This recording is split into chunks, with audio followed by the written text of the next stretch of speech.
Sir, when I take part in the discussion, first of all, I wish to point out that the Sarkaria Commission was not given a free hand to examine the developments which had taken place in the last 40 years in India. The main important point is the terms of reference. By the terms of reference, certain parameters had been fixed. Within those parameters, the Sarkaria Commission has submitted its report. There are more than 200 recommendations. Due to lack of time, it is not possible to deal largely with all these recommendations, but at the same time, the Commission has tried to find out the past history of India.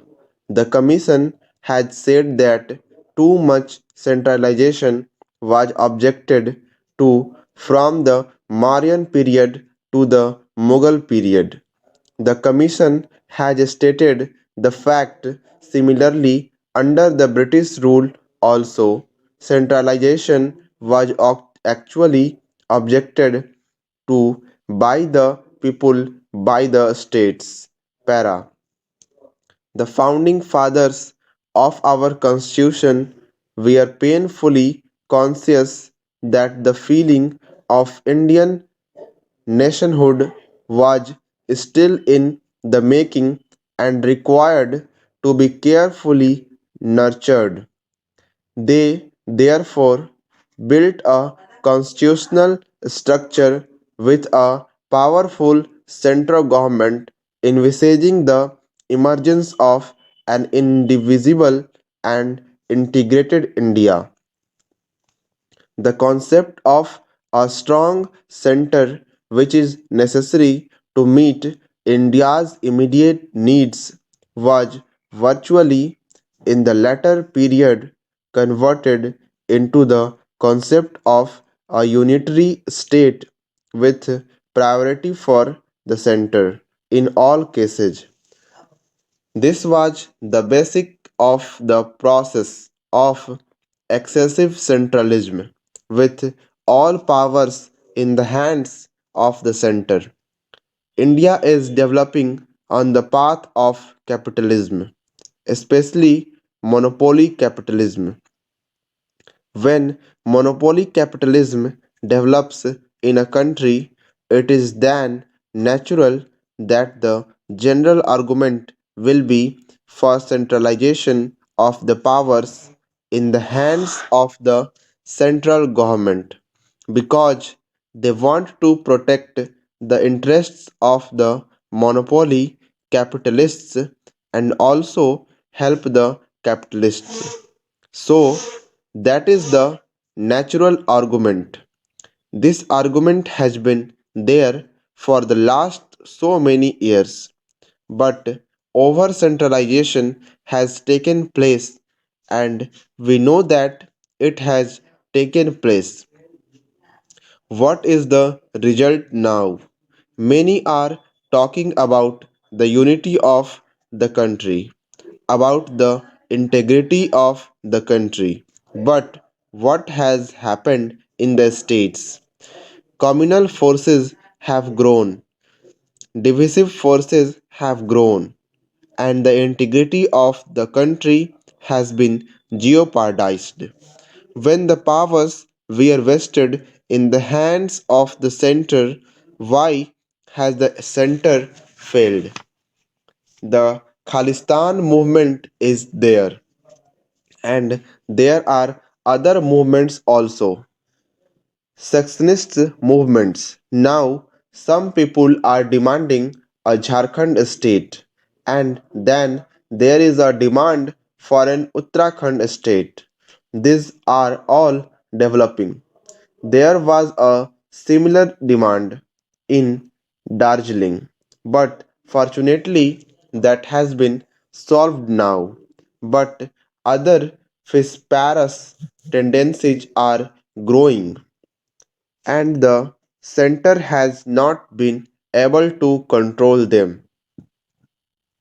The center has not been able to prevent them, but they think that only for the center and not for the states that the unity of the people has to be maintained.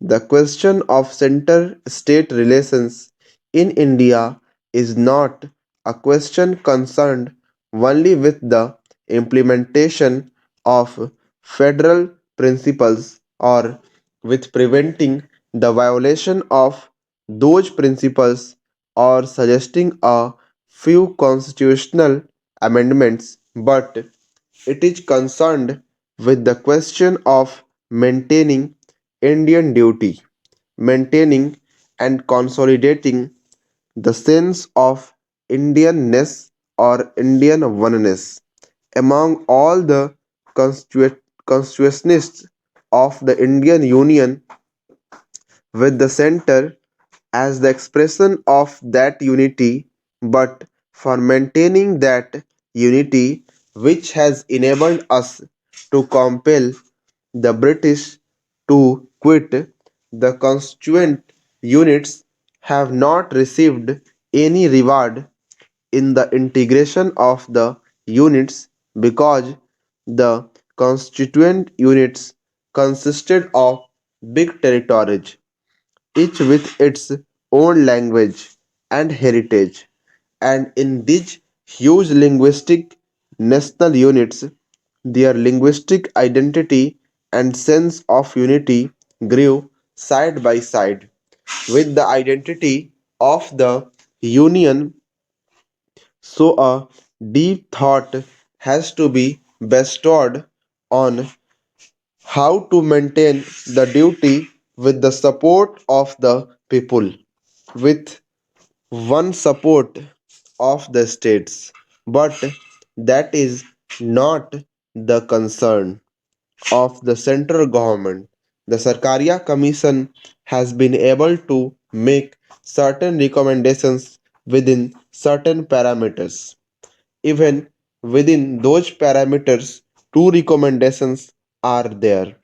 One is that it is neither advisable nor necessary to make any drastic change in the basic character of the constitution. The second is that the electoral system can be continued like this.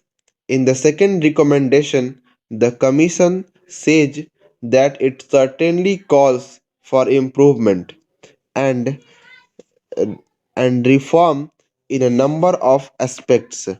The actual working of the Constitution leaves much to be desired. It has said about the changes proposed in the financial aspects of the Indian Union and the states. The arrangements are far from being satisfactory.